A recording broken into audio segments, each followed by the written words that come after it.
We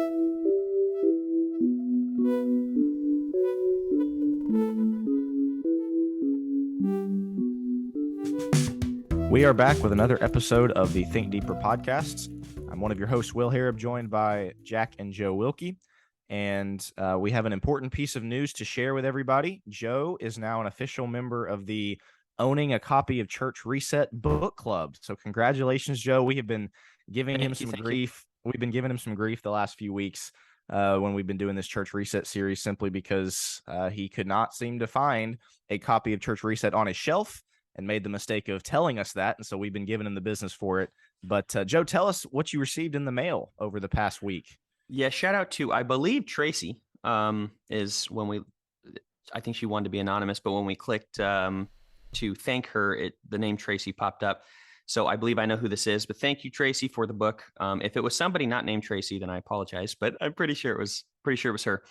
You just made it really awkward just in case it wasn't Tracy. Yeah, exactly. So, that's exactly Tracy it. feels bad because she didn't do it. Yeah, if that's yeah, exactly.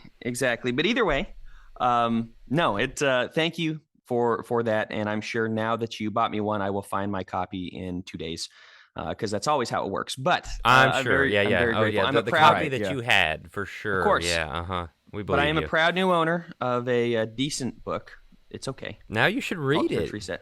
Maybe you could get a good podcast. I don't have all the Joe. I don't have all the time in the world. Well, fair enough. Enough. Yeah, but that's a good idea. What if we should do that one of these days? I'll read it and let you guys know how it is. Okay. I'll let you know if it's worth reading or not. So, I also want to, while we're here, thank everybody. Last week was very much kind of a participation episode. We put out on Facebook, on YouTube, what are your thoughts? And we got a lot. We got a lot of really good discussion, a lot of good suggestions. We really enjoyed doing that episode. I hope you guys, the listeners, did as well. It was just a real fun thought experiment, and I think it seemed like everyone enjoyed that. Again, lots of feedback, lots of comments across our social media pages. So, yeah, thanks to everybody who joined in and kind of took part in that as well. All right, I guess fellas.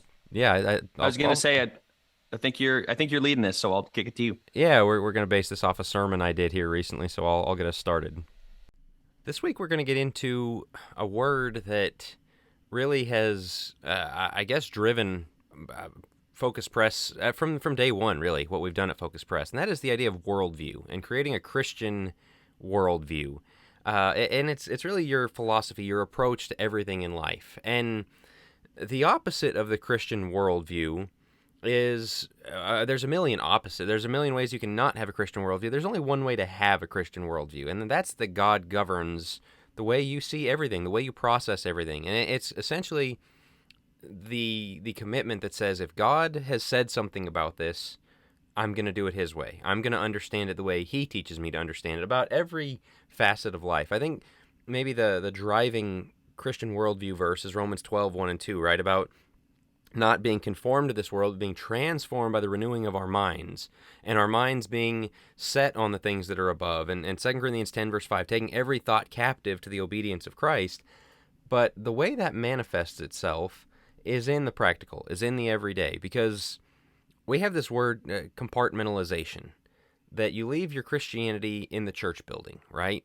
That you say, I'm a Christian, and so that's going to govern the religious part of my life, but then I've got all of these other areas of my life in which I kind of do what I want to do.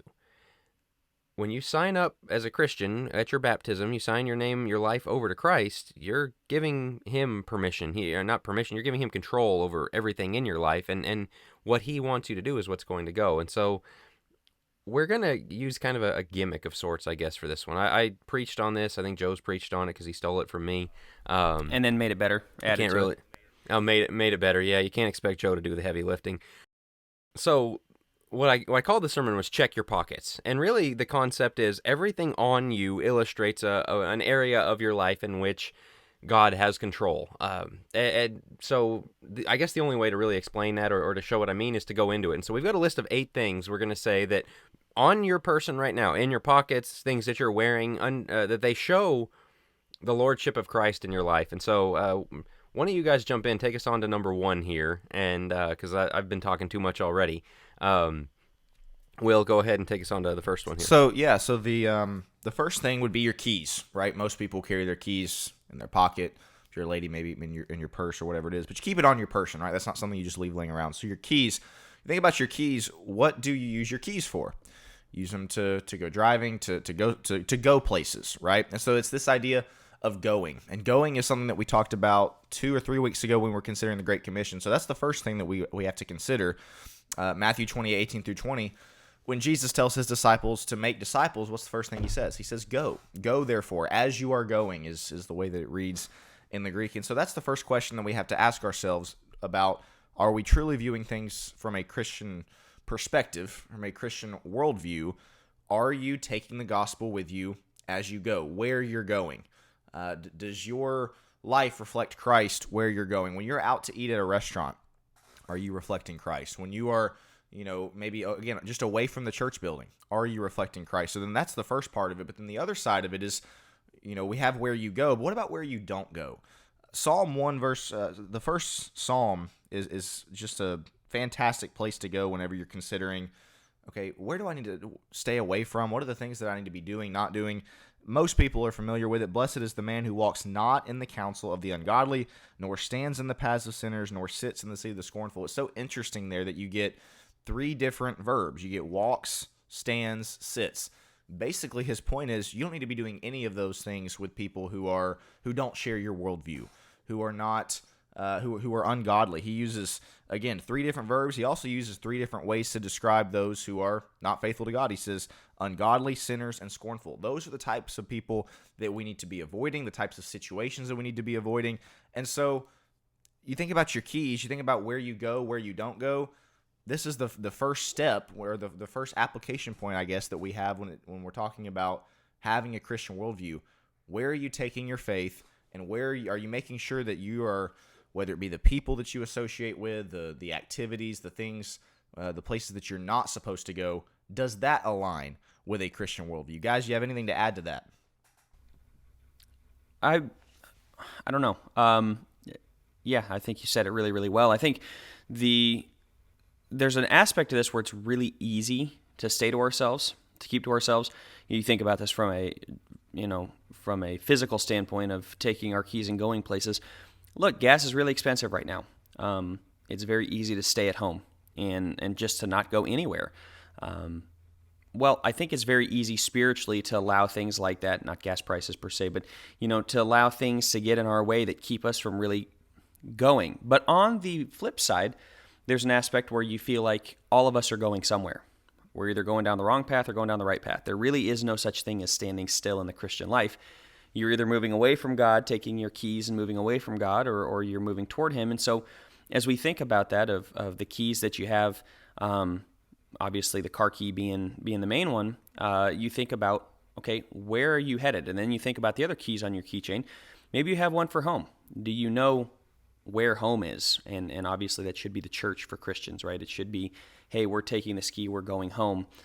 So you can kind of break it down. You could break the illustration down by that as well, of where are we moving, where are we going? Are you going in a good or bad direction? But then also thinking about the keys. I got a key to the church building.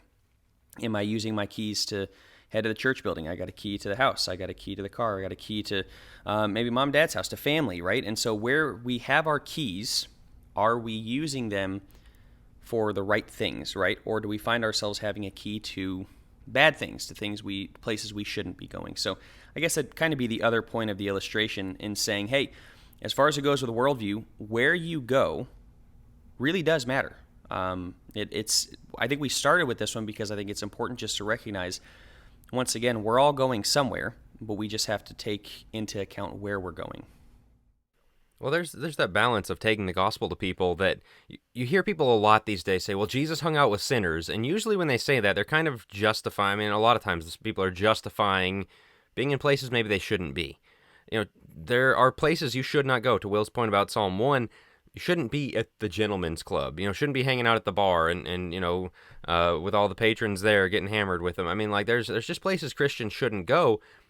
And so, but people justify, well, Jesus hung out with sinners. On the other hand, we can go too far and never go around anybody who doesn't share our faith. Never go to somewhere where we could share the gospel with somebody and kind of pat ourselves on the back that we're not being around those bad influences. There's a balance. Jesus did hang out with sinners, but he didn't run into it with them. He went to go pull them out of the sin, to to teach them, to reveal himself to him as the Savior to them. And so we have to have that balance, not being influenced, not sitting, standing, walking, as Psalm 1 talks about, but being in the places where we can reach people with the gospel from time to time. And so taking our keys and going to people with the gospel, because, man, as you said, gas money and all that, but streaming services and COVID, the lifestyle it taught us of just holing up in our houses, it's very easy to not associate with people. And so getting out and going, looking for opportunities to connect with people, looking for things around town. As preachers, it's very easy to stay in our offices all day. We're working on lessons, we're making our calls with the members and all that, but go, be a part of your town, be involved in things, meet people, connect with people, however it takes. And so the first one being going, look at the keys in your pocket. That teaches you to go. Next, let's go to number 2, the watch on your wrist. Your time belongs to Christ. We're very protective of our time, right? Because everyone's very busy people. We all have a lot going on. And so me time is a big thing, right? I work, I've got to take care of my kids, I got to do all these things, and so I need my me time. But the question you ask yourself at the end of every day is, did God get the time that he is owed? Number 1. Number 2, each week, church attendance, involvement, fellowship, the kind of things that we're talking about, are we really giving God enough? Are we giving him of our time? Are we making time for him? Are we making time for others? Are we making time to bless and to serve and to teach if necessary, to evangelize, as we just talked about?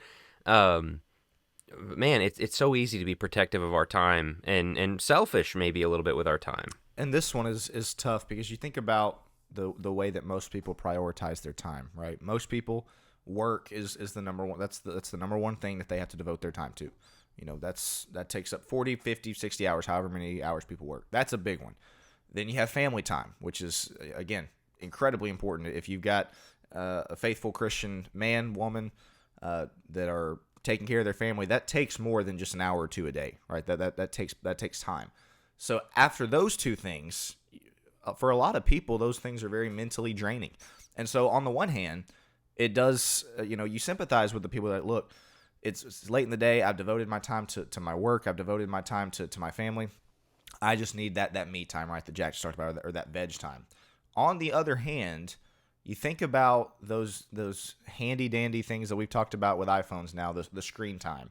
When you look down at your phone at the end of the day and you see you spent 4 hours on your screen, or 3 hours, however long it is.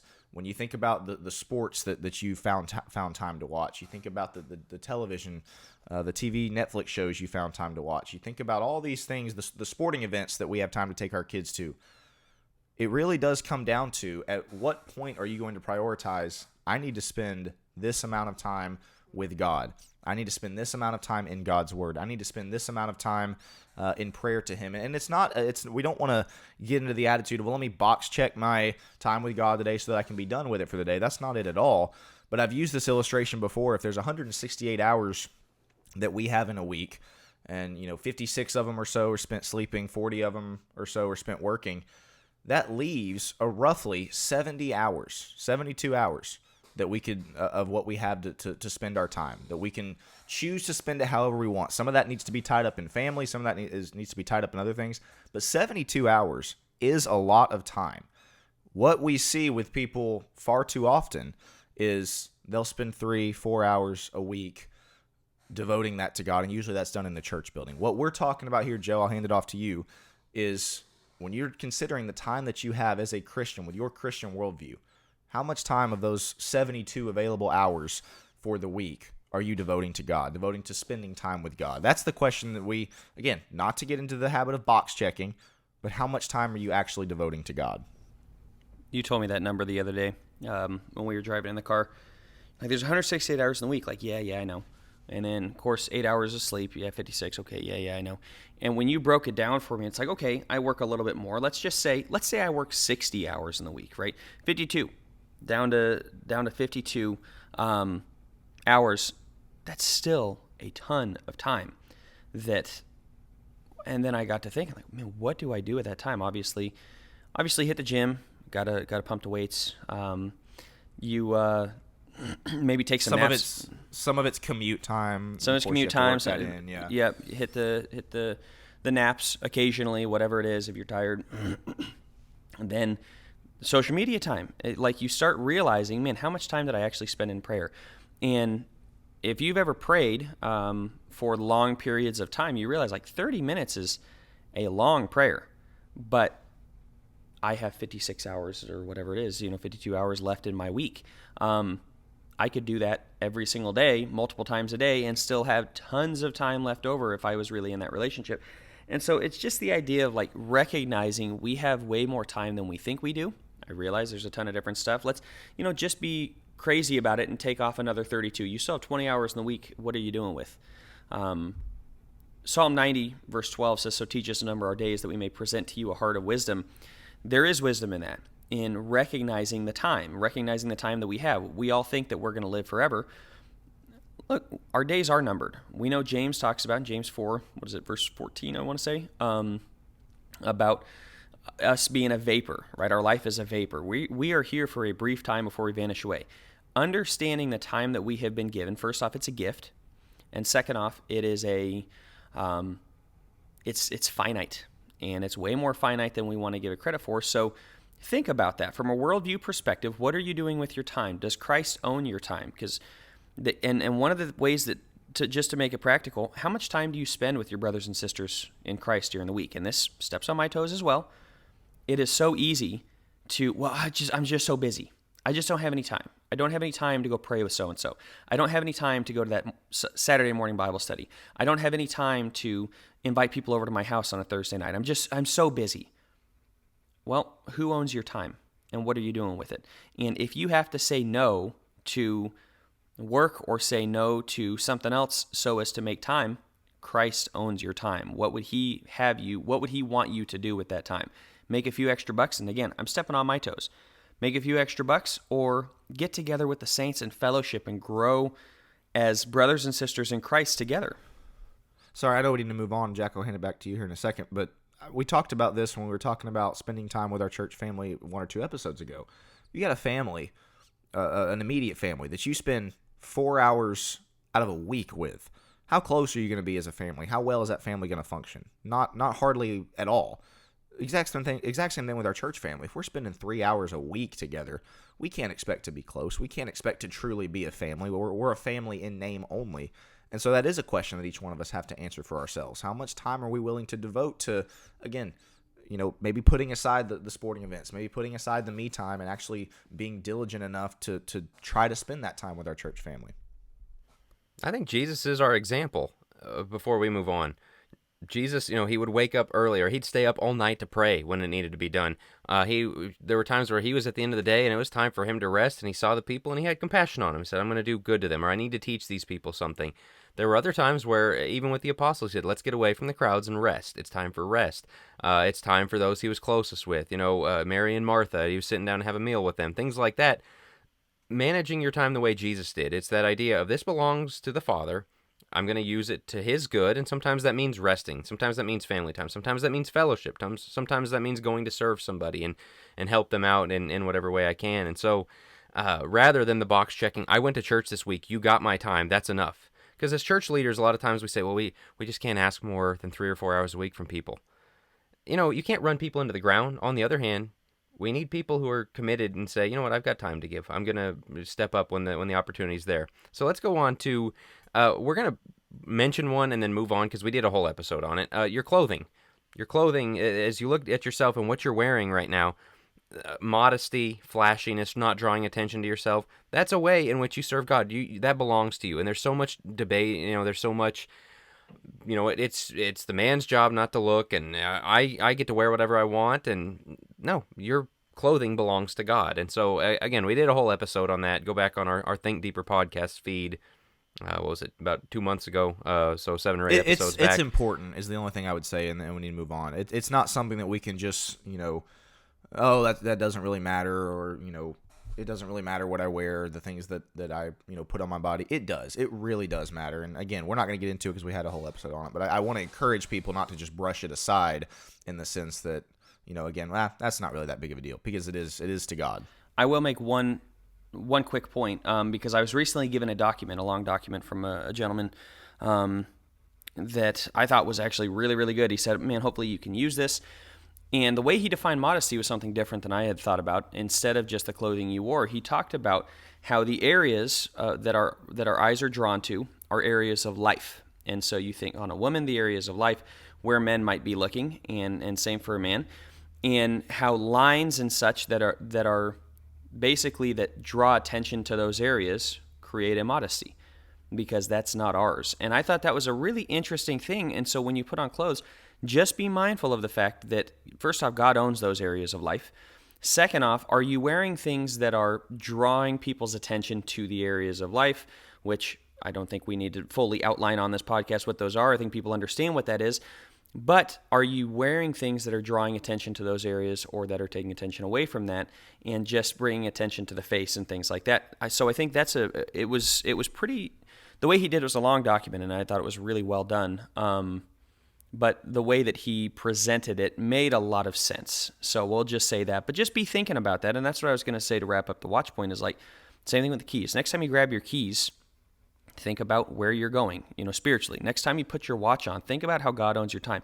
Next time you put clothes on, think about, is this glorifying God? Is this going to bring my brothers and sisters or other people closer to God? Because you do have that power. As a woman, and even as men, sometimes we have that power in our clothing to take people, maybe not to draw them closer to God, certainly to take them further from God. That's a big burden. I should say responsibility, maybe not a burden. I should say it's a big responsibility to make sure that our clothes are appropriate.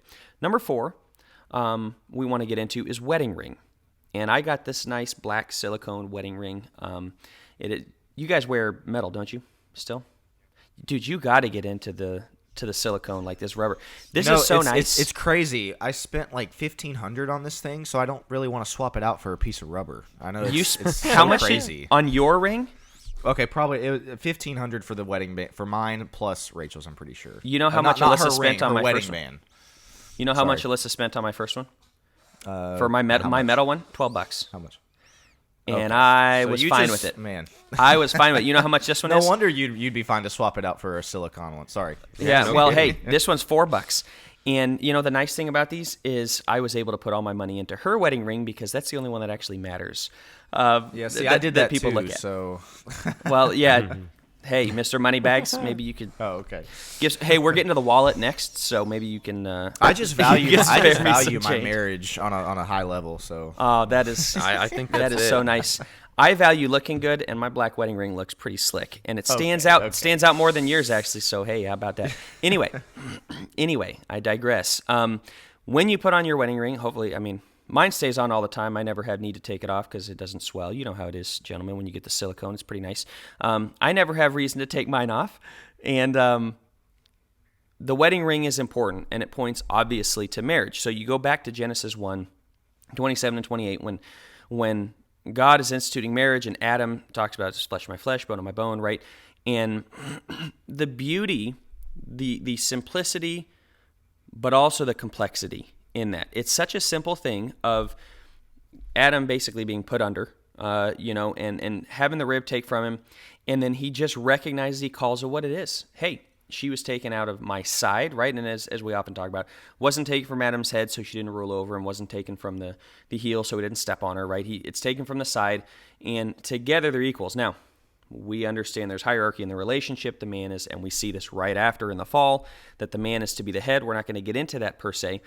But what does your wedding ring signify? Do you think about how Christ is ruling over your marriage, very much the way he talks about in Ephesians 5, that our relationship, man and husband, or man and wife, man and wife, a husband and wife's relationship is to mirror. You did that on our marriage episode as well. So there's like a there's something about that. I don't know what it is.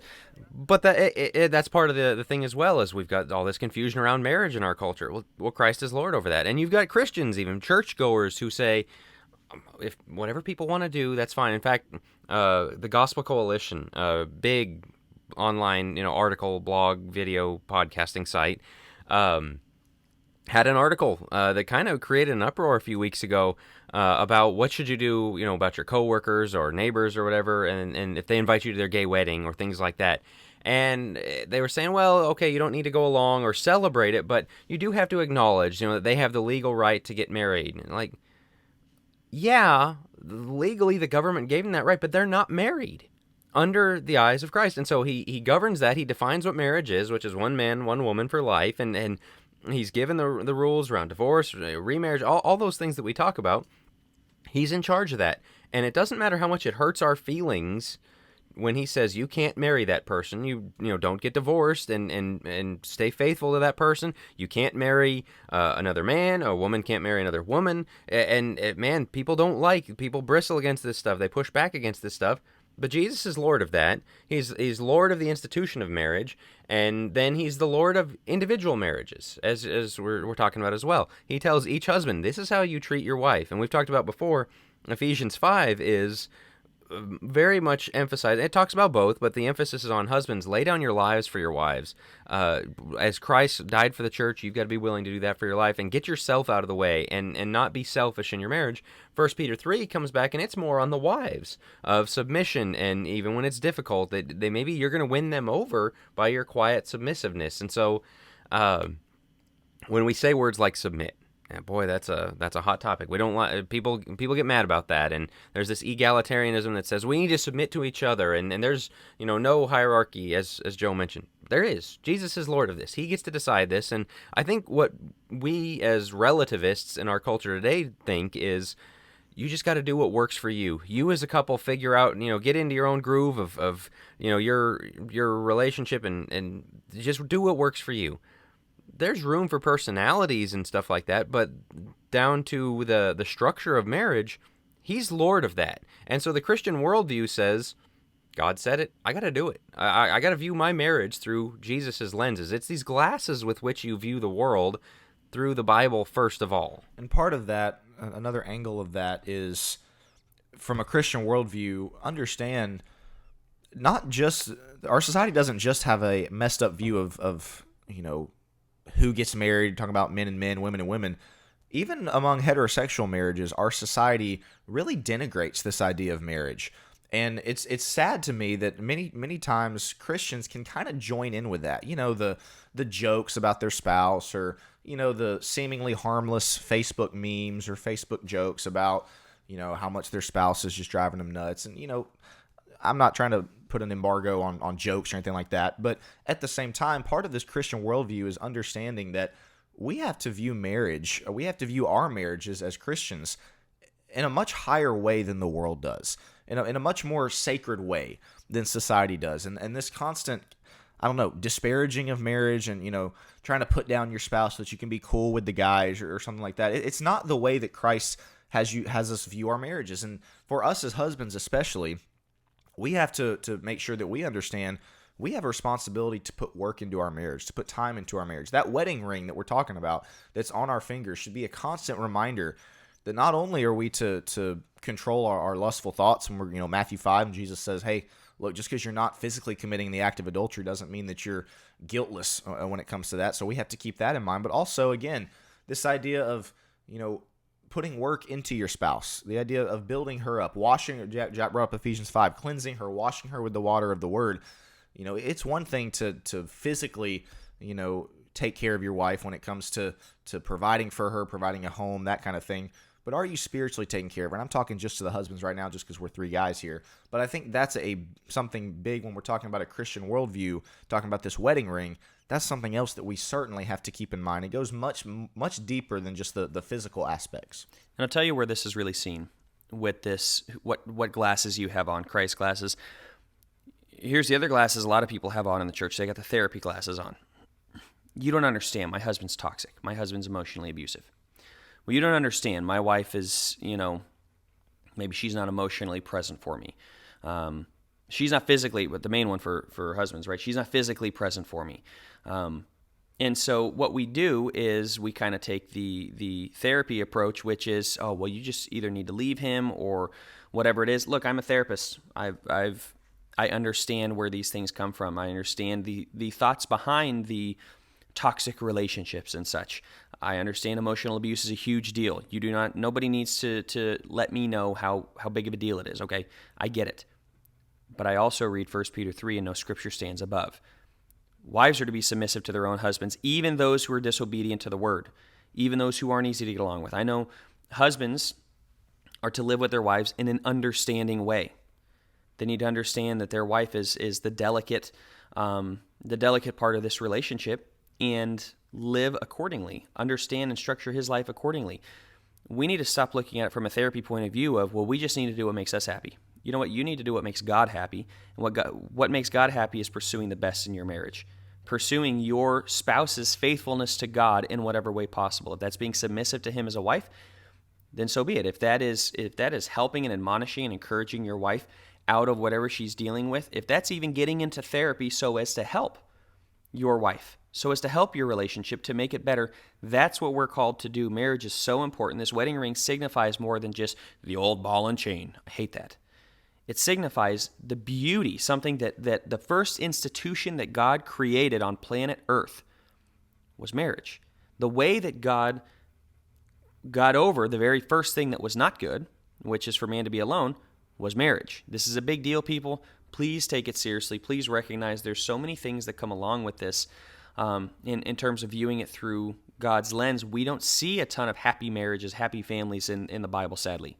We see a lot of brokenness. God can work in brokenness, but we are to pursue each other's best interests because I think we're ultimately trying to reflect, again, Christ in the church. There's so much more to this. We could stay on this for a long time. Fellas, anything else before we move on to number 5? Okay, we're going to get into number 5, which, as I kind of teased earlier, is wallet. So as we're thinking about checking our pockets, we're thinking about this worldview. We've got these keys, got the watch. Christ is over the watch and our time. He's over our clothing and our modesty, our marriage through our wedding rings. He's also over our wallet with the love of money. We know 1 Timothy 6:12, where it says money is the root of all sorts of evil, right? No, the love of money is the root of all sorts of evil. People get that wrong all the time. Money in and of itself is not wrong. It's the love of money. It's how much we chase the money, how much we put above it. Fellas, what would you add to that? I think it's interesting that the love of money is the root. That's one of my favorites, isn't it? You always hear money is the root of all evil. And then somebody says, no, it's the love of money that's the root of all evil. Like, no, it's the love of money is the root of all sorts of evil. Like multiple levels on which, but we get that right, of loving money and those that desire to be rich in this present world. I mean, Paul has a great section on that, of like that greed and that desire, and that if you make that your goal, you're gonna have a problem. And you see the rich young ruler, like that it becomes between him and Jesus says it's harder for a rich man. It's easier for a camel to go through the eye of the needle than a rich man to enter the kingdom of heaven. And so then we go to the side of poverty is righteousness. And that boy, anybody that makes money, they're probably not a very good basically Christian. The poorer and you are, the more holy you are, is kind of the thinking. Right. But then you read the Proverbs about the diligent and money. Wealth flows to the diligent, and the sluggard will be poor and will eat the bread of poverty. And so Proverbs talks a lot about like you get rewarded for the work that you put in, and that's a good thing. But I think Ephesians gives us the right mindset. In Ephesians 4, verse, I'm drawing a blank off the top of my head here, 28, where he says that, let him who steals steal no longer, but work so that you may provide for others. That has to be our view of money, as work is good. Making money is good, but not so I can build bigger barns, but so that I can have and do and provide and help others. I can provide for my family. I can help others. I can be a blessing to others. You look at somebody like Cornelius, obviously a pretty well-off guy, but he was considered a devout man, a righteous man, even before he became a Christian, because he gave, he was charitable. We need people who do that. We send missionaries with money. We feed the poor with money. We, support widows and orphans and take care of them and things like that.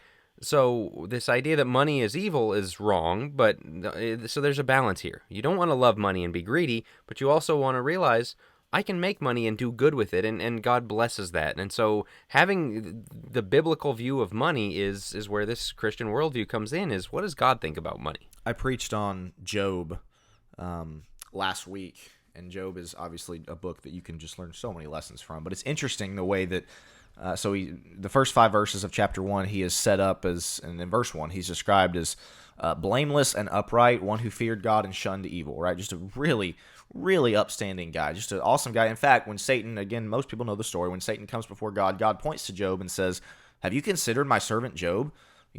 Have you considered how he serves me? I mean, look at how righteous he is. But, before you get to that point, you see, I believe it's verse 3 of chapter 1, Job was a very wealthy individual. Job was a very well-off guy. He was described as one of the greatest in the East. This guy had it going on when it comes to wealth, and he was doing just fine. Well, we know what happens to Job, right? All that gets taken away in a span of what seems like 4 minutes, right? People come up to him time and time again. Hey, just so you know, all your servants and livestock, they died, or they were killed and taken away. And then while he's talking, somebody else comes up and says, yeah, your livestock over here also died. And then of course the same thing happens to his kids. And when I was preaching, I really focused on verses 20 and 21, because this is, again, in the immediate aftermath of Job finding out that everything he had built up, his wealth, his livestock, it was gone. All 10 of his children that were precious to him, that in verse 5 of chapter 1, he was taking time to offer sacrifices for atonement, they're all gone. Verses 20 and 21, Job arose, tore his robe, shaved his head, and he fell to the ground and worshipped. His first reaction is to worship. And then verse 21, he said, naked I came from my mother's womb, naked shall I return there. The Lord gave, and the Lord has taken away. Blessed be the name of the Lord. It really seems like Job had the proper biblical perspective on wealth.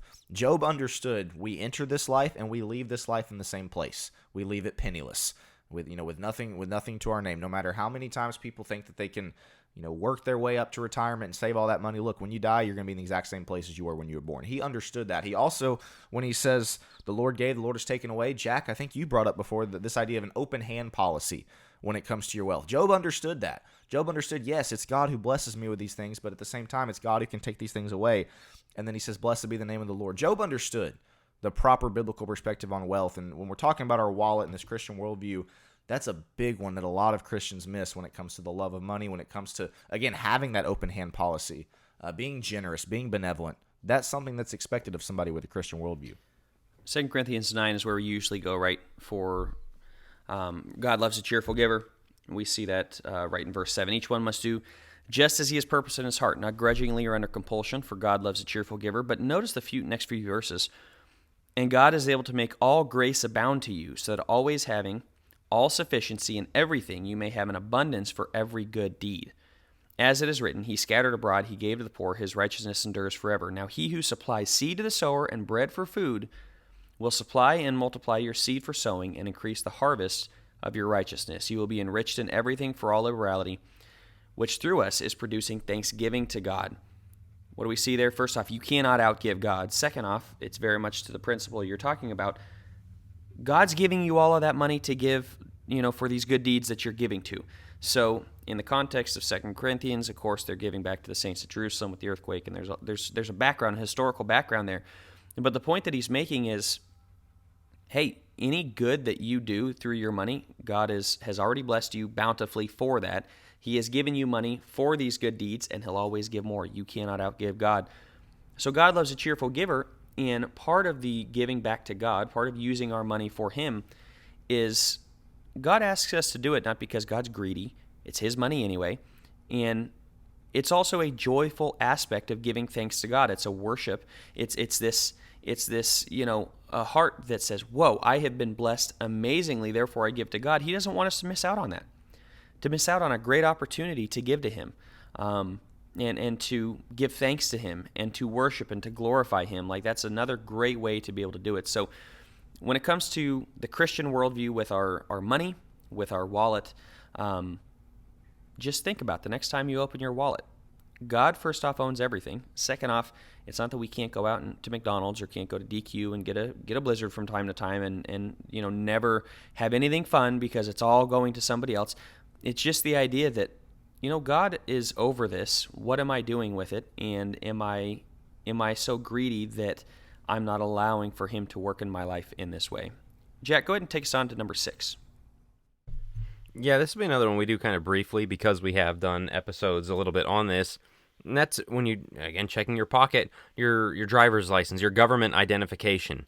It says a lot about you. It says, like, you're a citizen of such and such place. Mine is a Texas driver's license, and there's so much that goes with that of your voting registry, your residency, the laws that you are subject to. And so really we're just talking about our citizenship. But as we continue rifling through our pockets, that's one thing that comes up is your submission to government, and in Romans 13 and what it calls us to do, in 1 Timothy 2 and praying for those that are in authority over us. And we've talked about there's that Christian posture, or there's a posture that a lot of Christians have of total, bucking the system on every sense. In fact, there's somebody I know that, hey, a social security number is a scam. It's a government thing. So I don't want that. I'm disavowing that. I don't want to carry a government ID, and these loopholes, there's like all these things they have to go through and register, like getting permission. I don't remember exactly how it all worked, but basically,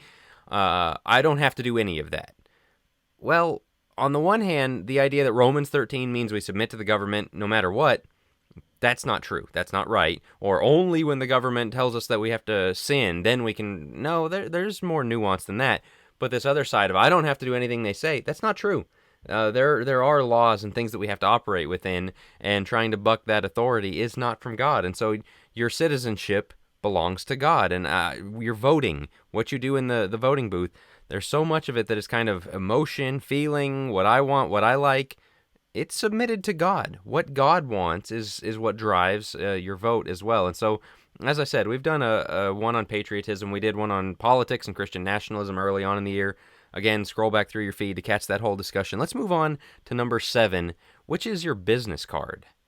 Your business card. It's got your name of work, your job title, whoever it is that you are. That belongs to God. Who you are in the workplace belongs to God. And I think this is a very important one because we're supposed to let our light shine before men. This is one of the ways we do it, is in the performance of our job. And it takes a number of different forms here. I'm going to take the first one, and then you guys can add on to it. But first of all is integrity. Be somebody who does good work, who's honest, who keeps their word. As the Proverbs say, keeps your word even to your own injury, to your own cost. That if you make a promise to somebody and you're going to end up coming out on the short end of the stick, you made the promise. You got to keep it. You stand behind your word. It's very easy to lack integrity. And my dad, he's been in business. In fact, he just sold his business after 30 plus years. And he had a policy. Any business that had like the little fish logo on it, he went out of his way to avoid doing business on them. Or doing business with them. And I've heard other people say the same thing, that when people advertise, oh, we're a Christian business, here's the little fish on the back of our trucks, they're usually the most dishonest, hardest to get them to pay. They always want discounts. Wow. They want to pay cheaper than everybody else. How sad is that? How just pitiful is that people would look at it and go, I don't want to do business with you because you're claiming to be Christian. It should be the other way around. Number one, you shouldn't be advertising. Your work should show that you're a Christian, number one. But number two, if you're going to put it on there, you better hold up to it. And so bringing integrity into the workplace is part of this Christian worldview, that you don't leave your Christianity in the building on Sunday. It goes with you to Monday. It goes with you to the contracts you sign. It goes with you to the jobs that you take, the deals that you make with people. You got to stand behind it and be an honest person in the workplace. I think Colossians... I'm sorry, go for it. I was just going to say, the next angle that I would hit, and then Joe, I'll quickly get over to you, would be the idea of working diligently. I'll talk to the young people here for this one. There is a tendency among young people these days that, hey, if they're going to work, it's going to be maybe half-hearted effort, doing the bare minimum, lazy, and just not diligent work. And that's simply not what we see that is expected of Christians. Is, hey, we're supposed to be diligent in our work. We're supposed to, not do things half-heartedly. Do things to the best of our ability. Colossians 3, whatever you do in word or deed, do all in the name of the Lord. And Jack just said it. And that's, I guess, really what this boils down to, the main core of this episode when we're talking about a Christian worldview. Everything you do should reflect Christ. If the work that you put into your job, or however low level maybe your job is, or however high level your job is, if your work reflects somebody who's, again, lazy, putting in a half-hearted effort, not really trying, not really committed, what kind of commercial is that for your Christianity? What kind of example is that for people in the world who are looking at you and seeing that, hey, he doesn't really work that hard. He's not very diligent with his work. Oh, he's a Christian. Interesting. The point here in all of this is that with everything we do, our marriage, our citizenship, our clothing, all of it, but especially because you think about our work, especially for those who work outside the home, that's the thing that puts you kind of out in the world among the most non-Christians, most of the time. For young people, it's obviously school, but for adults, that's the time when you're around the most people that are outside of the church. What is your work doing to advertise for Christ? What is the way that you put in the time, the diligence with which you do your work? How is that expressing Christ? That'd be the only other thing that I would say there. Joe, you take it away. Well, you already mentioned Colossians 3, which sets it up perfectly. That's where I was going to go. Because he says in Colossians 3:22, slaves in all things obey those who are your masters on earth, not with external service as those who merely please men, but with the sincerity of heart, fearing the Lord. And here's the kicker here. Because a lot of people will be like, slave master. You may feel like a slave in your place of work. You may feel like, man, you're only working for the man, quote unquote. What does he say? Verse 23, whatever you do, do your work heartily as for the Lord rather than for men, knowing that from the Lord you will receive the reward of the inheritance. It is the Lord Jesus Christ, or the Lord Christ, whom you serve. That's key. And everything we're talking about here, and we'll get to it in the last one as well, there are so many excuses we can make. Well, you don't understand. You don't get how difficult my life is, how mean my boss is. Same thing with the wedding ring, right? You don't understand how bad my marriage is, or how bad my spouse is, how bad they treat me. Well, you don't understand what the government's doing. Well, you don't understand, I'm trying to set my family up with money. Well, you don't understand that I live in a hot climate, and so, we can't just, dressing modestly is really difficult. Well, you don't understand how my time is, how valuable my time is and how little of it I have. There's all these excuses we can make over and over and over, trying to tell people that we just don't understand. It all comes back to this. It's Christ whom we serve. Whatever you do, do your work heartily as for the Lord rather than men. As a slave, as an employee here, you're working for God. Does your work reflect that? I don't care if your boss is the biggest jerk in the world. I don't care if they make you stay late on weekends and everything else. You're ultimately working for God. Now, they're setting boundaries. I'm not saying you got to be abused here, but at the same time, this is the importance of the worldview with which we speak. It gets rid of the excuses, and we recognize, man, it's God whom we serve. It's God whom we're trying to please in all things, and that very much includes our work. So especially for young, this goes to the old and to the young, but especially for young as they're kind of getting into the workforce, our culture is horrible about, again, kind of the quote-unquote the man and the 1% and making sure that the rich pay their fair share and all of this. And so we demonize bosses, we demonize business owners, we demonize the rich, so to speak, and so that we think that justifies us cheating our bosses at every turn. That justifies us, you hear these kids that take super long bathroom breaks and are just basically scrolling TikTok for 30 minutes at a time while on the clock. You see people that are clocking in late, and then they, if they have the ability, they adjust their time clock, or they take things from their place of work or whatever because, they're good for it. They're good for it. The business owner, they make so much money, it doesn't really matter to them. You're not working for them as much as you're working for God. Keep that in mind. So I want to transition to the last one here. Will, go ahead and take us into the last one. Sure. So this is the one that, has really come into the picture in the last 15 years, something that everybody has in their pockets, and that's your cell phone. And so we did an episode on tech addiction and the dangers of that. We'll briefly touch on that here in a second. But the first kind of aspect is really the aspect that a lot of people don't really use their phone near as much for these days, but actually talking to people, right? And so the first thing we have to consider from a Christian worldview with our phones is, who are we talking to, what are we saying, and how are we saying it? Again, this can be done in the form of a phone call. This can be done in the form of texting.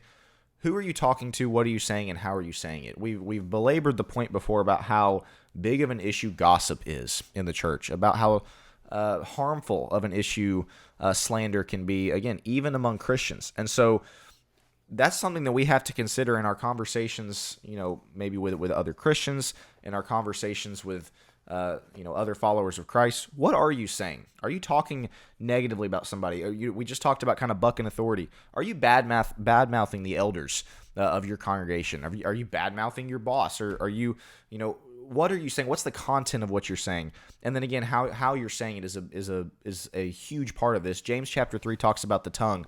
And typically we think about using our tongue in person, face to face with people when we're having a conversation. This can also be done over the phone, whether this be, again, a phone call or text message. We have to consider the way in which we're using our phone. And again, as is the case with all of these, we're kind of beating a dead horse here. Are you reflecting Christ in the way that you do that? With the content that you're sending via text, the things that you're talking about over the phone, whatever it may be, are you reflecting Christ? That's the ultimate question. You can add to that social media, as well as communicating via the phone and putting content out there, putting words out there. And, James 3 says the tongue is a fire and a very world of iniquity. It can look at how much it can burn down, how much grief it can cause. And as we've seen in the last 20 years, the fingers might be worse, because that way you don't have to back it up. You don't have to put your face behind it. You can text somebody with just rage. And, I've had this before where the texting is getting a little bit heated and me or the other person will say, let's just call. And you get on the phone call, and all of a sudden it's like it's very toned down. But man, when you're texting or when you're on social media, or there's even sweet older Christians that I've known, they're the nicest people or whatever else, and then you scroll through Facebook and they're sharing the meanest, just harshest, critical, mocking memes and or just posting things or even language that I've seen people foul language post, and like, you're not like this at church. What's going on here? And so, as you say, with the phone, whether it's on the phone call, a text, social media, the words that are coming out of us, the words that we are communicating, that belongs to God. And when you log on to Facebook, you log on to Twitter or whatever else, you didn't leave your Christianity behind. Jesus is with you there as well. He demands of your usage of your phone and what you're saying and how you're communicating with others. And then, of course, there's the other side of it, of where your phone takes you digitally, of the places you go. We've done a few things on pornography. I really want to push up once more. Joe and I did a Think Fast on pornography addiction, how to get out of it. Go check that out on our Focus Press YouTube channel, because I'm sure we have people listening where that's a struggle. I mean, statistically, it's inevitable that we have multiple of them. And so go check that out. That's another thing with our phone, that Jesus demands that we not go to those places. But it's very easy to, Joe, as you said, to justify. Well, I'm not married. Well, I'm having a tough time, and man, this is just a natural urge that I have, and it's hard to control, or whatever excuse we may have. That's part of it as well. So on the phone part of this, Joe, do you have anything to add? Yeah, no, I was going to take it initially to exactly what you said of James 3 with, setting the world on fire. Like, we have the ability to build up or to burn down everything just with our words. And so for those that are driving home on Sunday and having roast preacher for lunch, it's a joke that we make, but that happens a lot. I've heard the stories of kids that, watch their parents or watch their mother on Monday morning. And I think this was more of the old way before a lot of women worked, but where they'd watch their mother just get on the phone with Gladys or whoever and just start running down whoever was at church or who wasn't at church and kind of sharing the latest gossip. And it's like, man, that's not okay. And somehow we thought that it was, but that's not okay. And if you aren't prepared to say it to somebody's face, then I think that's a general rule, a very good general rule. If you're not prepared to say it to somebody's face, don't say it at all. Joe, that's a great point. I don't know that I've ever met anyone named Gladys, so that was making me laugh. I was trying to think of the 70 plus age generation of, like, man, there's only a few that you could probably throw in there, and Gladys might be one of them. Apologies to any listener named Gladys who does not have a gospel and who problem. is under 70. I apologize if that is the case. If we have 70-year-olds, if your name is Gladys, that's what I was going to say. How many people named Gladys listen to podcasts? if you have 70 plus and you're listening to podcasts, that Venn diagram has to be like, I'm telling you what, thin of a sliver. There's just one, and she is raging right now. Are you kidding me? Either that, or a 1-star review. That, or she thinks it's the coolest thing ever that we're shouting her out. Yeah. Don't use your phone to leave 1-star reviews right. for podcasts, right? That's another thing. So that's exactly, when we're talking about how you use social media, if you give us a 1-star, that is probably sinful. You probably need to. No, just kidding. Yeah, sort of kidding. So this is kind of bringing us towards the end of our list here of the things that we've gone over. But the reason why we use this check your pockets illustration is because it's teaching us, it's training us to realize everything in my life. There is not a part of my life that doesn't belong to Christ. And you can add things all day long. In fact, I challenge you as a listener to the deep thinkers. Take some time and think about, what else would I put? What else, am I wearing that could be used as an illustration, on my body that I could do that, or just around the house. Look around the room. You might have books. There might be a TV in front of you, and think, how am I using that TV? Am I watching things that I shouldn't? Because, man, that's something that has always blown my mind as Christians, Bible-loving Christians in church every week, and they go home and watch the whole lineup of network TV smut that is on Monday through Friday, and imbibe all kinds of, nudity and sexual content and language and just all kinds of stuff like that. And so that belongs to Christ. Think about your children. Think about your home. How are you using your home? Yeah, your home. That's another big one, Right, exactly. Hospitality. Yeah. I mean, the list could go on, and so that's a challenge to you guys. Add to the things. If you're listening, as always, we have the Facebook page, the YouTube. You can comment, leave some thoughts on extra things on there. I want to use an illustration, though, as we finish. I don't know if this is real or not, but it's an illustration I heard, and it's very powerful. I think maybe there is a little truth behind it, but it was about the Crusaders, who, they went under the name of Christ. They had the banner of the cross and all that, but they would get baptized, some of them at least, holding their sword out of the water. Like, okay, I'm giving my life to Christ except for this. Now think about your pockets. Think about this list that we just said. What is it that you got baptized and held out of the water? Maybe you held your watch out of the water and like, I'm baptized, I'm becoming a Christian, but man, if I've got something that comes up on Sunday, I'm out of here. He doesn't get my watch. Or maybe it's your wallet of, you know what? You might get 10% Jesus, don't ask for anything else. It might be your phone. You know what?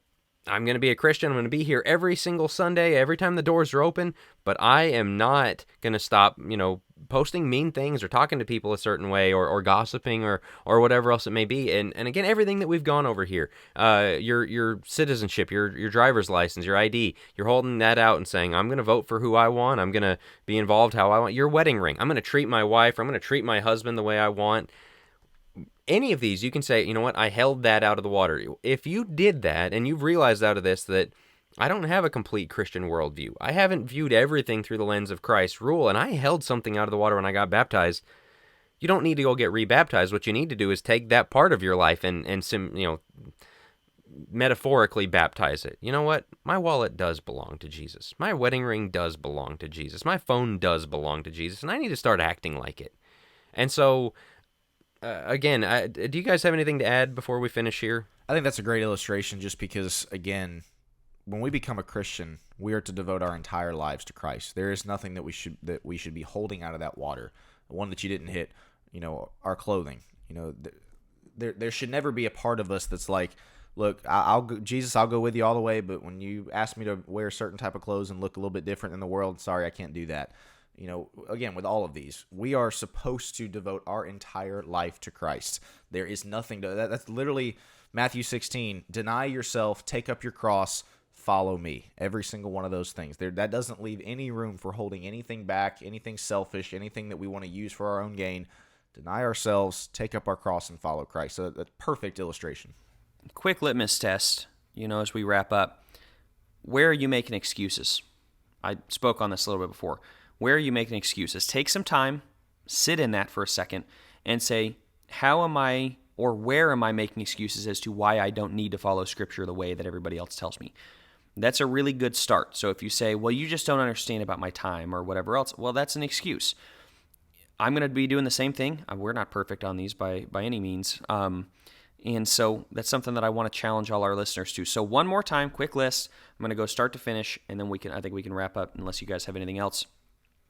When it comes to the worldview, we have keys, watch, keys where we go, watch our time, clothing with our modesty, wedding ring with our marriages and family, wallet with the money, driver's license or ID with the citizenship, business card with how we work, how our places of work and such, and our phone with who we're talking to, what we're saying, how we're saying it, and also where we're going digitally. So that's just the brief, quick breakdown from start to finish, 1 through 8, of ways that we need to make sure we are putting them under the headship of Christ.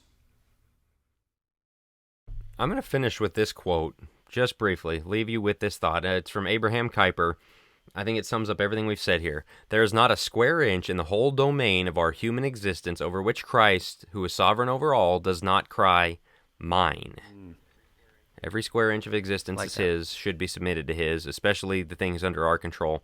So we're going to finish right there. Thanks for listening. As always, leave us a review. We need some help on especially iTunes reviews. Give us 5 stars. Help us out here if you enjoy the show. YouTube, like, comment, subscribe, do whatever that helps us grow there. Share the episodes. We've got a lot of folks sharing stuff on Facebook. We really appreciate that as well. We will be back next week on the Think Deeper podcast.